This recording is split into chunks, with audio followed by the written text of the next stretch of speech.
The boy picked up 3 arrows. Then all 3 arrows were shot toward the bullseye at the same time by the boy. Seeing the petals on the arrowheads, everyone was instantly stunned and frozen in place. They couldn't believe anyone could really have such an ability. But his older brother Jack, who was competing, refused to give up. He immediately picked up the bow and shot arrows one by one, because he believed that even though he didn't shoot 3 arrows at once, shooting separately would give him a higher chance of hitting the target. But when the results were announced, Jack realized that of his 10 arrows, only 7 hit the petals. But the boy's 10 arrows hit 13 petals. At that moment, Jack finally realized that the boy's skill was anything but simple. But what he didn't know was that the soul inside the boy's body had already become the family's ancestor from 1,000 years ago. Just one day earlier, the man from 1,000 years ago relied on his astonishing archery talent to become a general whose very name made his enemies tremble with fear. But right after he returned home from winning his 30th battle, he discovered that more than 100 members of his family had been killed. Even his older sister was seriously injured. When she heard him ask who their enemies were, his sister only said that he had too many enemies on the battlefield, and they took advantage of his absence to sneak in and take revenge. After saying that, as if she had completed her last wish, she completely lost her voice. Seeing this, the man felt a wave of despair in his heart. Looking at his sister who had died, he put all the blame on himself. To punish himself, he shot 5 meteoric iron arrowheads straight into his own body. He thought that doing this would definitely kill him. But after he passed out, a huge golden dragon suddenly flew out of his body, carrying his soul through a black hole in time and landing inside a young boy. When the man opened his eyes again, he found that he had become a little boy. Through talking with the boy's original older sister, he learned that he had arrived 1,000 years in the future, and the body he had possessed belonged to one of his descendants, the heir of the 3rd branch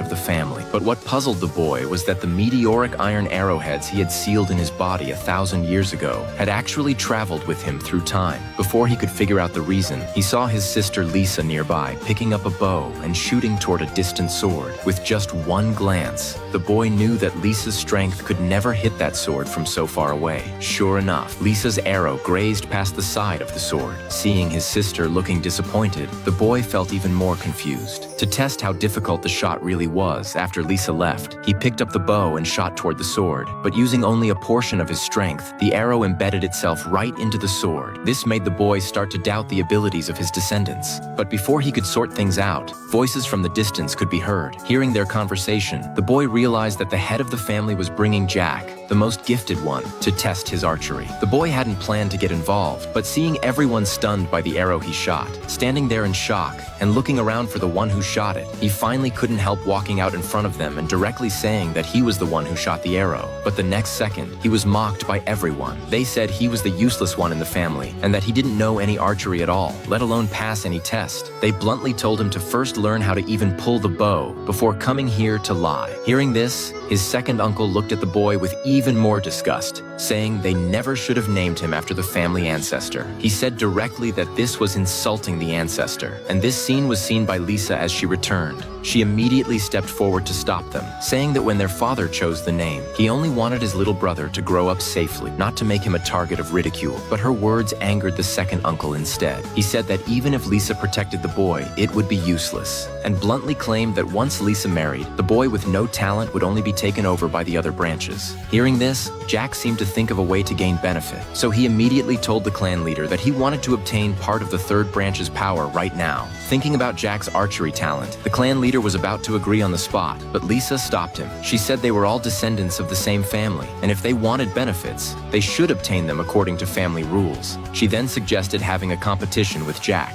If they lost, they would willingly give up their inheritance rights. But if Jack lost, then none of them could ever again try to seize the boy's inheritance. For the future of the family, the clan leader immediately agreed. He then led everyone to the competition grounds, and the first event of the competition was to challenge the most talented master in the family.